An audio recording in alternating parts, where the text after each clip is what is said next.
24장, 사도행전 24장입니다. 제가 보는 성경 신약 성경 230페이지예요.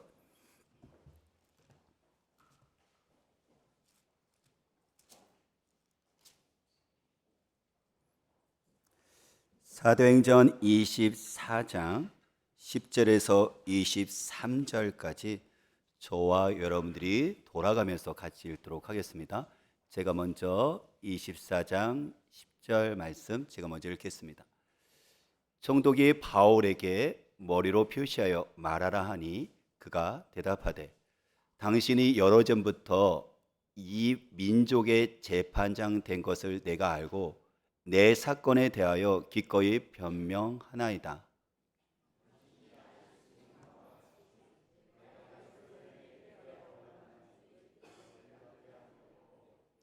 그들은 내가 성전에서 누구와 변론하는 것이나 회당 또는 시중에서 무리를 소동하게 하는 것을 보지 못하였으니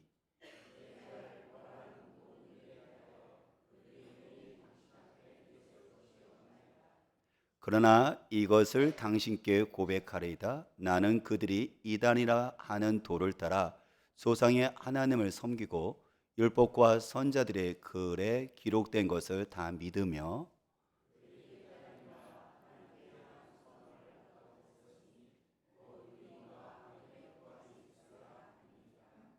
이것으로 말미암아 나도 하나님과 사람에 대하여 항상 양심의 거리낌이 없기를 힘쓰나이다.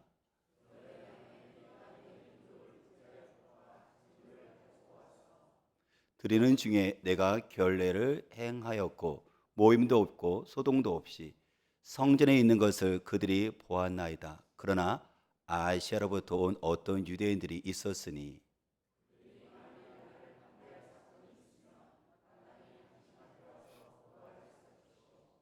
그렇지 않으면 이 사람들이 내가 공회 앞에 섰을 때 무슨 옳지 않은 것을 보았는가 말하라 하소서.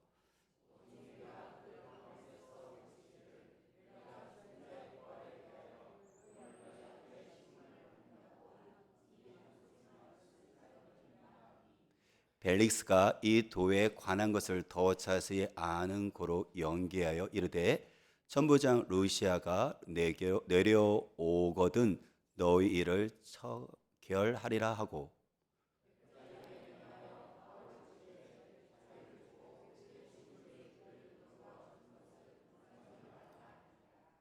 아멘. 하늘의 말씀의 제목은 전염병 같은 사람 바울이라는 제목인데요. 이것은 오늘 본문 5절 말씀을 가지고 말씀을 정했어요. 5절에 보니까 우리가 보니 이 사람은 전염병 같은 자라라고 있잖아요. 그러니까 이 사람은 바울 얘기하는데 바울은 전염병 같은 사람이야 라고 얘기하는 사람이 있었어요. 그 사람은 누구냐면 지금 1절에 보니까 더둘로라는 변호사가 바울을 고소하는 가운데 재판하는 과정 속에서 나온 거예요. 그러니까 24장의 지금 내용은 어떤 내용이냐면 가이사라 지의 도시에 거기에 로마 총독 벨릭스가 있어요. 벨릭스 총독 앞에서 지금 재판이 벌어진 거예요. 누구하고 누구요? 하나님의 말씀을 전했던 사도 바울과 그 다음에 사도 바울을 핍박하는 유대인들 그리고 유대인들의 그 대리 변호사인 더둘로와 같이 함께 재판을 지금 하고 있는 거예요. 왜냐하면 그 당시에 이스라엘은 로마의 속국이잖아요. 그렇기 때문에 많은 것들이 허용되어졌지만 생명, 다시 말하면 사형 선고는 로마 식민지였기 때문에 로마가 파견한 총독, 그죠? 최고 지도자잖아요. 총독의 재판을 거쳐서 허락을 받아야지만이 유대인들이 원했던 것처럼 사도 바울을 제거할 수가 있거든요. 그래서 지금 어떤 상황이냐면 로마 총독 바로 재판장으로 섰고 그 다음에 지금 사도 바울을 고소를 하고 있어요. 누가요? 유대인들이 고용한 더둘로라는 사람이 지금 고소를 하고 있는 거예요. 왜냐하면 지금 로마 총독이 재판장이니까 로마법에 따라서 재판을 벌여야 되니까 당연히 여기 나오는 더둘로는 이방인 사람 로마법을 잘 아는 변호사를 사서 지금 이렇게 바울을 고소하게 했던 것이죠. 그랬더니 그 더둘러낸 사람이 바울을 지금 고발하는 내용 중에서 바울이 어떤 사람이냐면 전염병 같은 사람이다라고 하면서 지금 고발을 지금 하고 있는 거예요. 그러니까는 전염병 같은 사람, 바울은 그런 사람이라는 것은 당연히 좋지 않은 내용이죠. 바울에 대해서 부정적인 이미지를 띠게 만드는 거죠. 그렇죠. 전염병 같은 경우는 위험하고 생명을 빼앗고 그리고 무질서하고 파괴하는 거잖아요. 그렇죠? 바울이 그런 존재라고 지금 이야기를 하는 거예요. 근데 사실 고소하는 중에서 더둘러라는 변호사가 바울은 전염병 같은 사람이라고 부정적인 이미지를 가지고 이야기를 했지만 사실 하나님 입장에서 봤었을 때 전염병 같은 사람이라는 것은 아주 좋은 내용이에요. 그리고 또한 저와 여러분들은 전염병 같은 바울과 같은 사람이 되어야 되는 거예요. 저는 저와 여러분들이 오늘 전염병 같은 사람, 바울 같은 사람이 저도 그리고 여러분들도 모두가 그런 사람이 되었으면 좋겠습니다. 아니, 하나님께서는 우리에게 전염병 같은 사람, 바울 같은 사람이 되라고 우리에게 요청을 하십니다.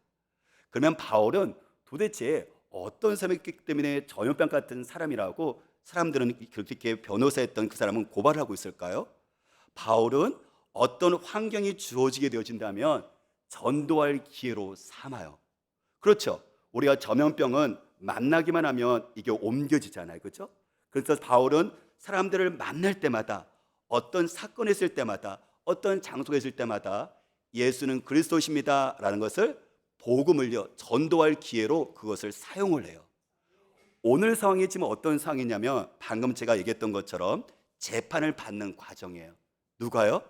유대인들이 변호사를 사서 바울을 사형을 내리게 하달라고 지금 고발하는 그 장림원에서 먼저 유대인들의 변호사였었던 더둘로가 바울은 이런 사람입니다.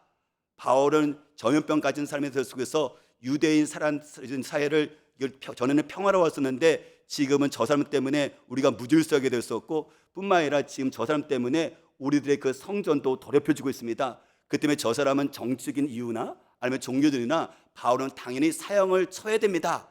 허락해 주십시오 라고 고발했던 거예요. 그랬더니 일단은 유대인들의 변호사에 있었던 더둘로의 그 고발 내용을 들었으니까 이제 그 총독이었던 재판적인 베리스 총독이 그럼 바울 네가 고소를 당했는데 네가 그러면 변호해라. 그래서 바울에게 변호할 수 있는 기회를 준 거예요. 그래서 우리가 10절 말씀을 보면 이렇게 얘기를 하죠. 우리 10절 잠깐 한번 볼게요. 보겠습니다. 10절 같이 읽어볼까요? 총독이 바울에게 머리로 표시하여 말하라 하니 그가 대답하되 당신이 여러 해 전부터 이 민족의 재판장인 것을 내가 알고 내 사건에 대하여 기꺼이 변명하나이다 하면서 베르스 총독이 바울 고발 당했으니까 그럼 네가 네 스스로에 대해서 변호해봐, 변명을 해봐 라고 기회를 준 거예요.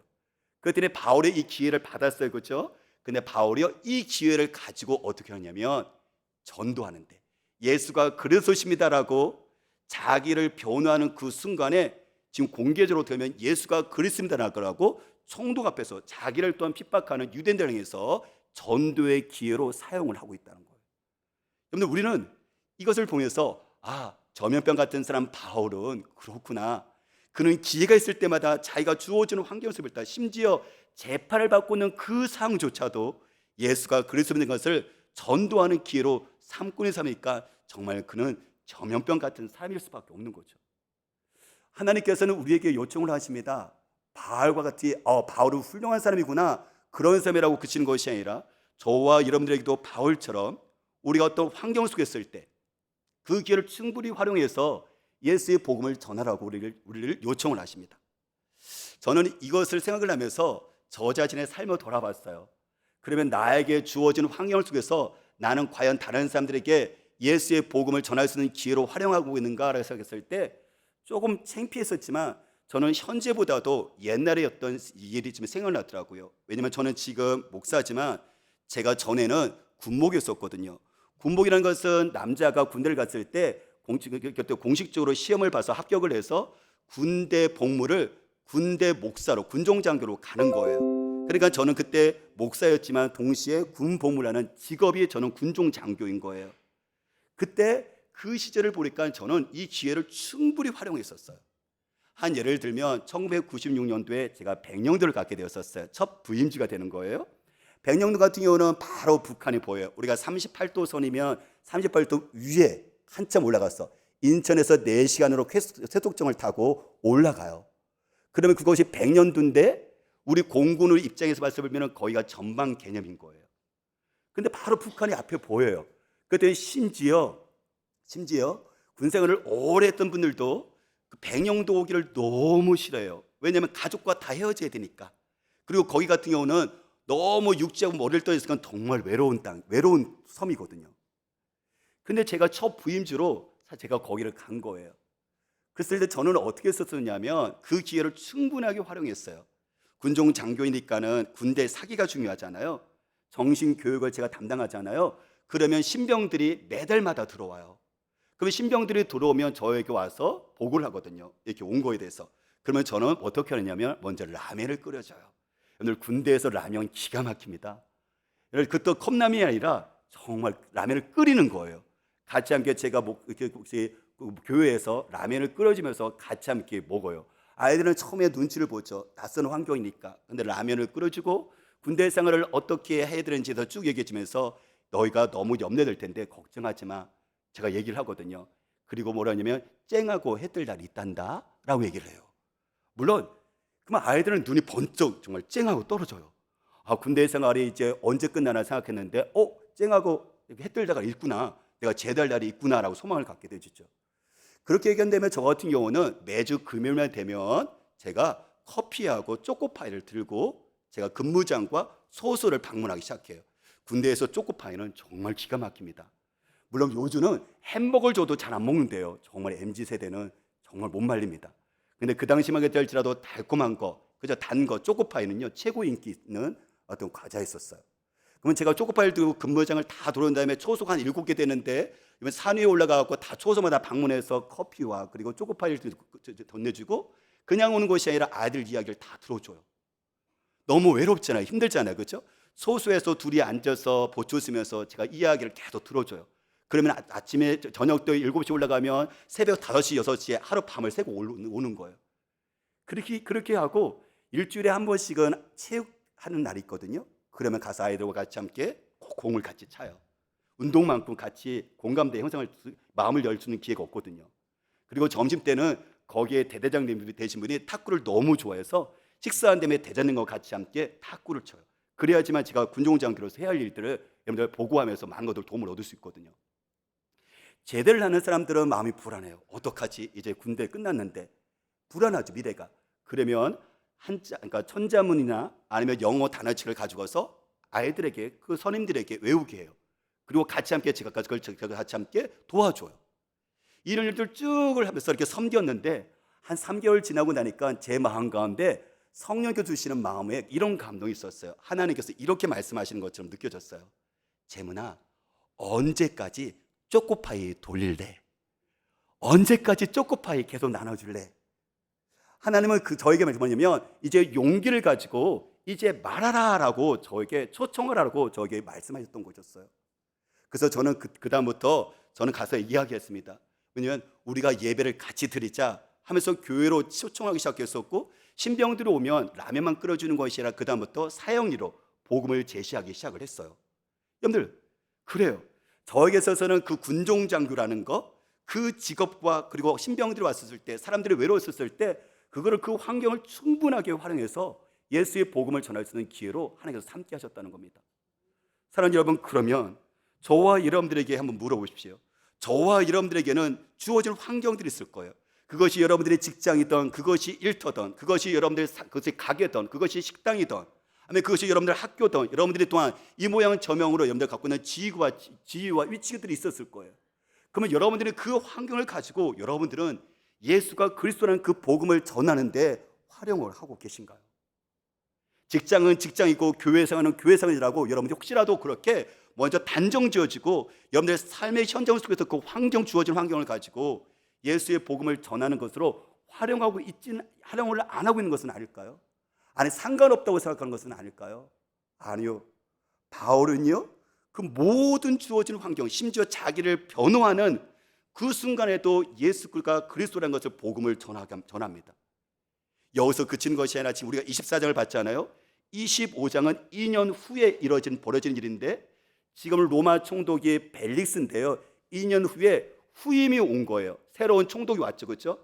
그랬더니 그 사람이 베스도 총독인데, 2년 후니까 바울의 재판을 새로 해야 되는 거예요. 새로 왔으니까 이 사람이 그 새로운 총독 앞에서 자기가 변호할 수 있는 기회가 주어졌는데, 그때도 똑같이 예수의 복음을 전해요.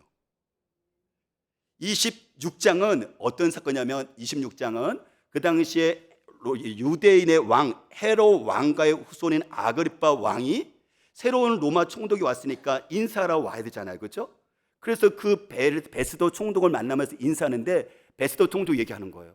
당신은 유대인이니까 이 상황을 너무 잘하지 않냐? 바울이라는 사람이 있는데 저 사람 때문에 내가 너무 힘들다. 당신은 어떻게 생각하냐? 그랬더니 아그리파 왕이 이제 바울을 세워놓고 재판을 하는 거예요. 그랬더니 바로 그 순간에 바울은 또 어떻게 할까요? 아그리파 왕 앞에서 예수가 그리스도라는 것을 어떻게 하죠? 또 전하기 시작을 해요. 그러니까 바울은 그 모든 상황에 지금 무엇을 하고 있는 거예요? 예수가 그리스도시라는 사실을 복음을 전할 수 있는 기회로 활용을 하고 있다는 거예요. 그러면 바울이 왜 이렇게 자기가 그 상황, 위급한 상황임에도 불구하고 재판을 해서 충분히 자기를 변호해야 되는 상황임에도 불구하고 오히려 변호 위에 예수의 복음을 전하는 기회로 삼고 있을까요? 저와 여러분들의 직장과 일터와 여러분들의 학교와 나의 삶 속에서 주어지는 이 모양 저 모양과 만나는 그 사람들에게 왜 예수가 그리스도라는 것을 복음을 전해야 되는 것일까요? 그것은 오늘 본문에 보니까 21절에 나와 있습니다.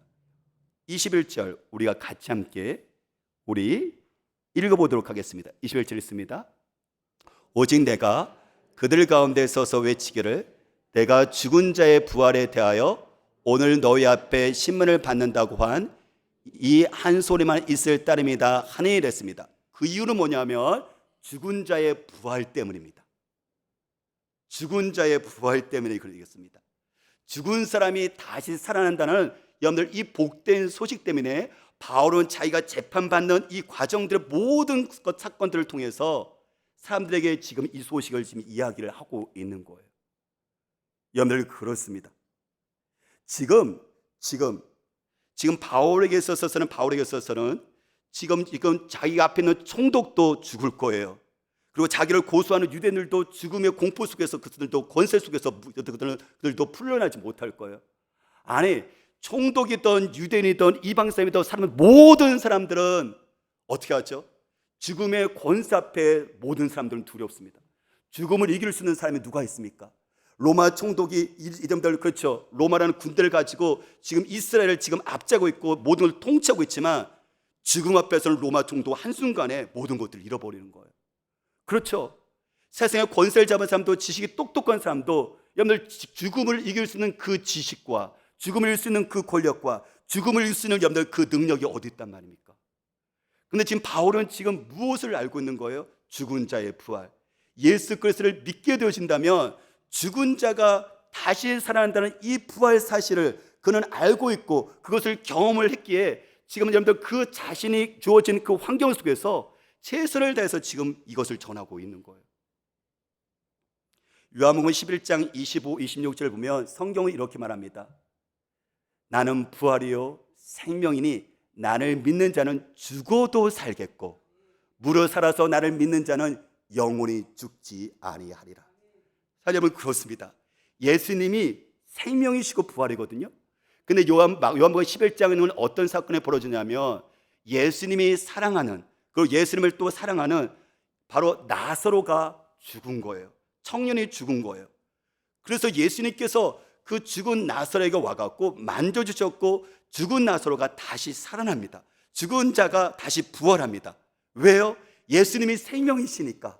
예수님께서 생명을 주실 뿐만 아니라 예수님 자체가 생명이기 때문에 생명의 터치가 되어지면 죽은 것이 어떻게 하죠? 다시 살아나는 거예요. 그래서 지금 예수님께서는 그 얘기를 하는 거예요. 나를 믿는 자는 죽어도 산다. 그래서 나사로의 죽음을 통해서 인간이 죽으면 끝이 된 것이 아니라 아니다, 죽은 자도 다시 살아날 수 있다. 누구를 통해서요? 예수님께서 십자가에서 죽으시고 다시 살아나신 말미암아 나도 살아나는 것처럼 나를 믿는 자들은 너희들이 영원히 죽지 않는다는 사실을 가르쳐 주셨거든요. 그렇기 때문에 우리는 죽으면 끝이 아닙니다. 우리가 죽으면 사랑하는 가족들과 영원히 헤어지는 게 아니에요.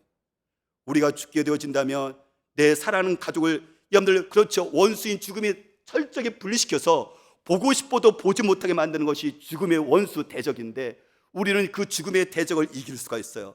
누구를 통해서요? 예수 그리스도를 통해서 말이죠.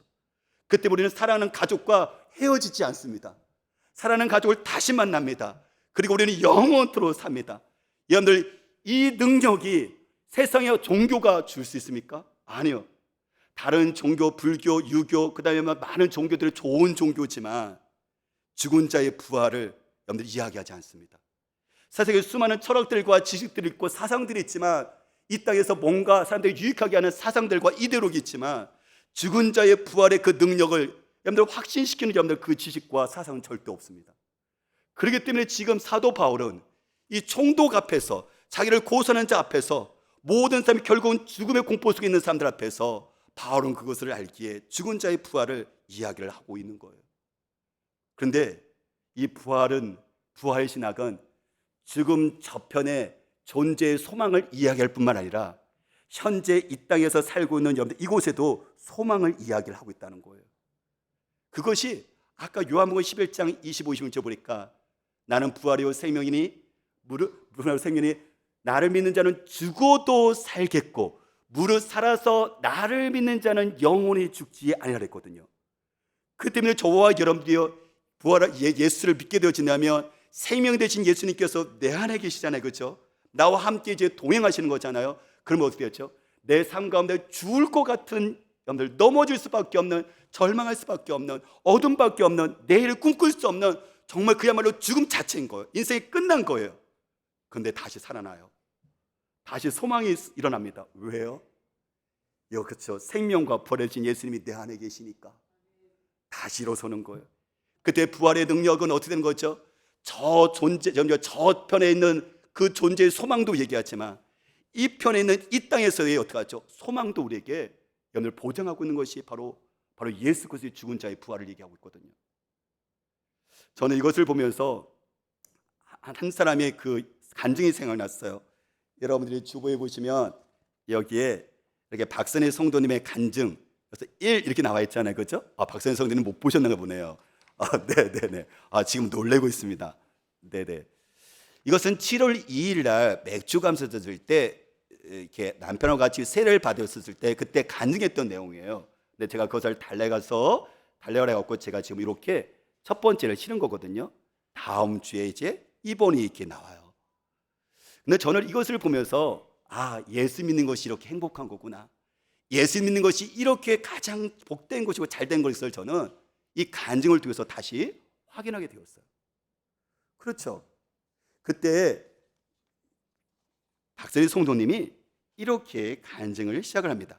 저는 작년까지는 하나님을 알지 못하고 그저 제가 제 삶의 주인인 줄 알고 살아가는 사람이었습니다. 평범한 나날 속에서 어느 날 갑자기 제게 무서운 질병이 찾아왔고 젊은 나이에 암이라는 결과를 맞닥뜨리게 되었습니다. 그때 너무 무섭고 두려웠습니다. 제 삶이 끝나는 것 같았습니다. 저에게는 아직 제 손이 많이 필요한 아이들이 있고 제 말을 아이들보다도 더 안 듣지만 저밖에 모르는 신랑도 걱정이 되고 사랑하는 가족들, 하고 싶은 것도 해야 할 것도 너무 많은데 내가 암이라는 병은 진짜 남이 이야기인 줄만 알았습니다 하면서 정말 죽을 수밖에 없는 그 상황, 그렇죠? 절망의 그 환경에 있었을 때 남편이 교회 가자고 권했었고 또한 대선재 집사님의 기도와 대선 집사님의 또한 초청으로 저희 교회를 나오신 거예요. 그래서 간증 뛰어넘어서 제가 중간 읽어보면, 그런데 제가 저희 처음 교회를 온 날 너무도 새로운 경험을 하게 되었습니다. 자리에 앉자마자부터 예배가 끝날 때까지 제 손을 잡아주는 신랑의 따스한 손길 때문인지 교회 안은 너무나 따스했고 마음이 너무 편안했으며 마치 하나님께서 저에게 잘 왔다 하며 저를 따스히 안아주는 기분이 들어서 마스크가 온통 다 젖게 뜨거운 눈물이 멈추지 않았습니다. 목사님의 말씀과 기도가 온전히 저를 위해 해주시는 것 같았고, 찬양대 성가대사 하시는 분들의 음성이 천사의 목소리처럼 들리며 저희 지친 마음을 위로해 주었습니다.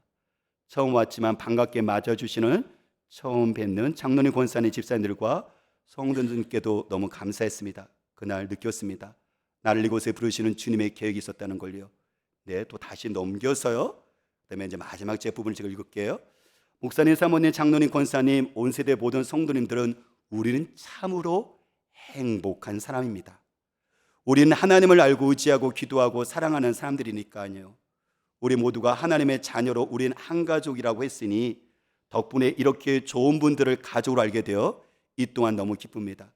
우리 한 가족으로 한마음 한뜻으로 주님께 더 담대히 나아가요. 저처럼 아픈 분도 계실 거고, 하는 일마다 실패하고 좌절하는 분도 계실 거고, 왜 나만 일이 힘들까 원망 속에 계신 분도 있을 거예요. 강하고 담대하라, 두려워하지 말고 놀라지 말라. 내가 어디를 가든지 내 하나님 여호와가 너와 함께 하느니라. 여호수아 1장 9절 말씀. 저는 이 말씀대로 두려워하지 않고 담대해졌으며 늘 저를 도우시는 하나님의 제 편이라 강해졌습니다. 하나님의 그 크신 은혜 받고 그 전에 흘려보냈던 하루하루가 지금은 작은 것에도 감사하는 마음을 알게 되었고, 이제는 저희 가족뿐만 아니라 다른 사람을 위해 기도해 주는 것이 얼마나 행복한지도 알게 되었습니다. 저를 통해 하나님의 계획하신 무엇인지 계속해서 저는 알아가고 행동할 것입니다. 함께 더욱 가슴 깊이 주님을 알고 예배하고 찬양드리며 함께 하루하루 감사하며 행복하게 살아가요. 저처럼 분명 놀라운 변화가 생길 것입니다. 그랬습니다. 여러분들, 이 변화는 어떻게 일어난 것일까요? 예수 그리스도, 그분을 모셔 들은 말미암아 그 예수님은 생명이시거든요. 그 예수님은 부활 자체시거든요. 그 때문에 죽을 것 같은 여러분, 그렇죠? 무릇, 그렇죠? 살아서 나를 믿는 자는 영원히 죽지 않는다 말씀하신 것처럼 영원히 믿을 것이죠. 끝날 것 같던, 영원히 나의 삶과 속에 절망과 속에서 헤어나지 못할 것 같던 그 속에서 누가요? 생명이신 주님께서, 다시 살리신 주님께서 나를 터치하시니까 소망이 생기고 행복하다고 고백이 나오는 거예요. 이 세상에서 후회할 수 없는 것 한 가지가 있습니다. 예수를 믿는 것입니다. 부활의 주님 예수 그리스도를 모셔드리는 것입니다. 이것이 가장 복된 것이고 이것이 가장 행복한 것입니다. 왜냐하면 그분을 말미암아 보장되는 것이 두 가지가 있는데, 지금은 저편에 나의 사랑하는 가족들을 영원히 만날 수 있는 그 보장이 주어지고, 이 땅에서 또한 생명을 주는 말미암아 그 부활하신 주는 말미암아 이 땅에서 그분의 능력으로 다시 일어서는 힘이 생기는 것이기 때문에 그렇습니다. 그렇기 때문에 바울은 그래서 지금 이 사실을 분명히 알고 뿐만 아니라 그는 이것 사실 이 진리의 말씀을 경험하고 있기에 자기를 몰아붙여서 죽이려고 하는 유대인들 앞에서 예수의 죽은 자의 부활을 이야기하는 거예요. 심지어 여러분들 정권과 정의를 알지 못하고 유대인의 환심을 사기 위해서 자기가 죄를 짓지 않았음에도 불구하고 여러분들 머뭇거리고 있는 그 총독 앞에서 오히려 예수의 복음을 전하고 있는 것입니다. 사랑 여러분, 그렇습니다. 왜 우리들 자녀들이 예수를 믿어야 될까요? 왜 사랑하는 남편과 내 사랑하는 사람들이 예수를 믿어야 될까요? 그것은 왜 그러냐면 절대 예수 믿는 것도 후회가 없습니다. 가장 복된 것이고 가장 잘하는 것입니다. 저와 여러분의 삶과 속에서 오늘 바울이 그 마음을 그것을 확신했기 때문에 지금 자기가 재판받는 과정 속에서 예수의 그 복음을 전하고 있는 것입니다. 이렇게 바울이 이야기하면서 이제 바울이요 어떻게 하느냐면요 16절을 이야기를 해요. 우리 16절 같이 볼까요? 16절 같이 읽어보겠습니다.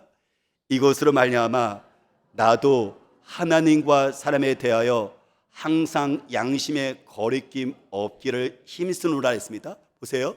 이것으로 말미암아라는 것은 무엇이냐면 지금 바울이 무엇을 얘기했냐면 죽은 자의 부활을 지금 얘기를 하고 있었거든요. 그러니까 이것을 말미암는 것은 쉽게 말하면 그러므로라고 생각하시면 돼요. 바울은요 그러므로 나는 하나님과 사람에 대해서 항상 양심의 거리낌 없기를 힘썼대요. 바울이요 하나님 앞에서도요 정말 예수 믿는 자로서 살려고 애를 써요. 사람들 앞에서도요 예수 믿는 사람, 죽은 자의 부활을 능력을 아는 사람으로서 그도요 삶을 어떻게 하죠? 예수 믿는 자로서 살려고 그가 몸부림치고 애를 써요. 왜 그렇죠? 이 죽은 자의 부활이 걸림돌이 되지 않기 위해서. 그렇죠. 바울이 만일에 여러분들 여기서 이 사람들이 고발을 했잖아요. 근데 그 고발을 말하는 다 이것은 모함이거든요. 다 이거 거짓말이거든요.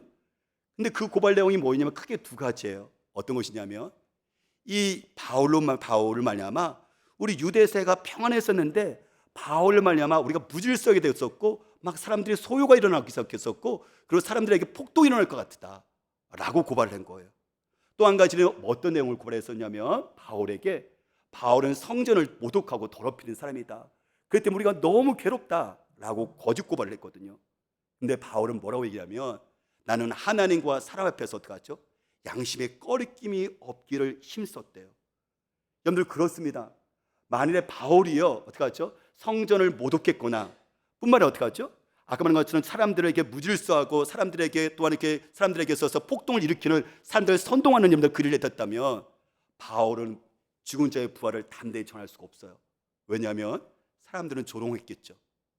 그런 것처럼 바울은 자기 자신의 복음이 복음되게 하기 위해서 삶이 아름다웠어요.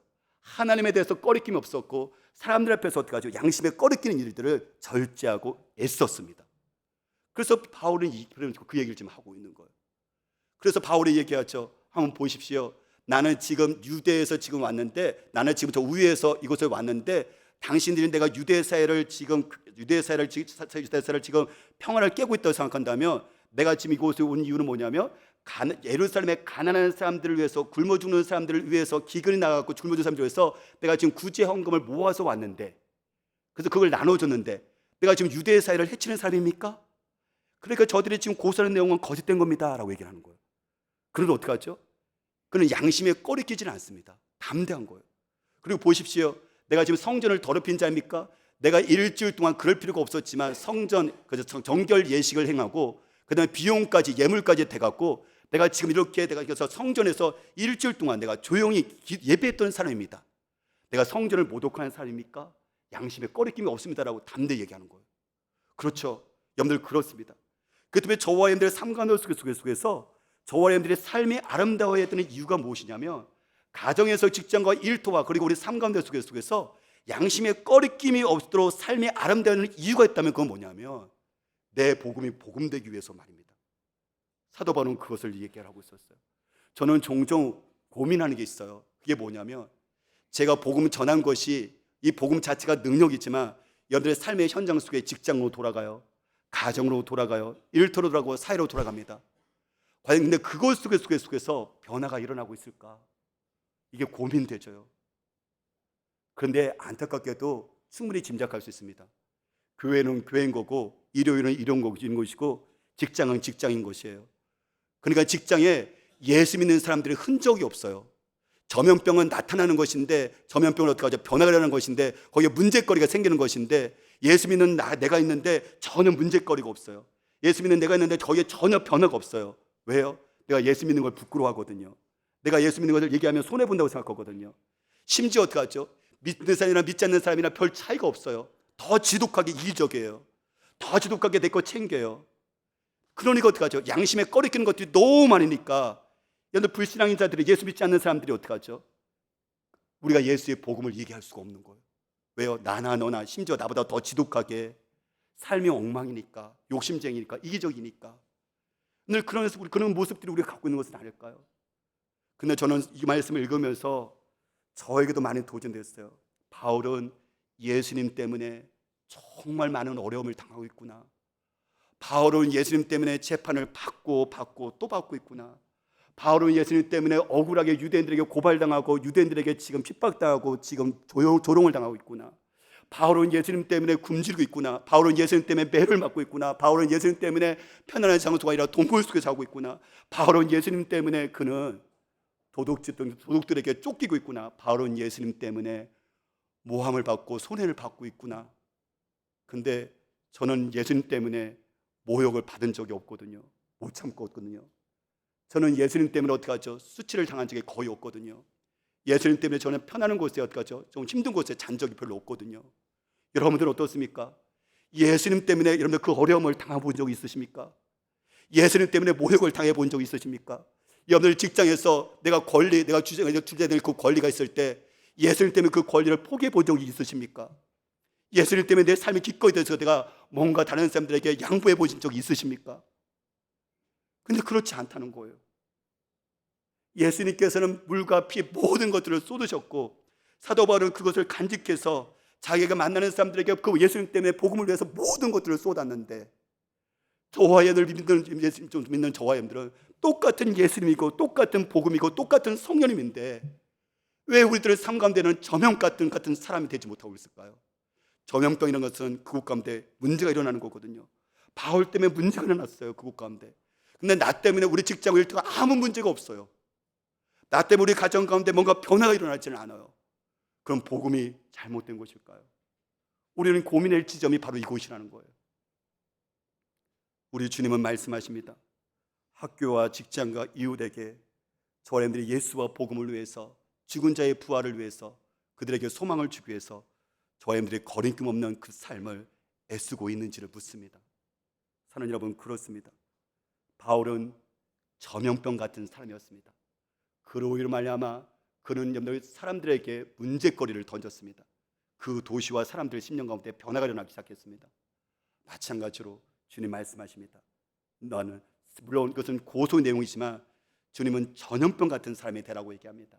내가 있으라 말하는 그런 존재가 아니라 예수님이 생명이기 때문에 생명 자체가 어떻게 하죠? 생명이 있기 때문에 살아나는 것처럼 생명이 되신 주님께서 나와 함께이기 때문에 크리스찬 나이가 가정이 살아나야 되는 것이고, 직장과 그리고 일터가 움직여져야 되는 것이고, 이 도시가 바로 우리 온 세대 교로 말미암아 빛이 나야 되는 것입니다. 이게 바로 부활의 능력, 예수 그리스도의 우리와 함께 하시는 능력인 것입니다. 오늘 주님은 말씀하십니다. 내가 너를 위해서 모든 것을 줬지만 너는 나를 위해서 무엇을 주느냐고요. 나는 너를 위해서 물과 피 모든 것을 쏟는 내 아들을 줬건만 너는 나를 위해서 무엇을 희생하느냐고 물으십니다. 같이 함께 찬양하고 기도하겠습니다.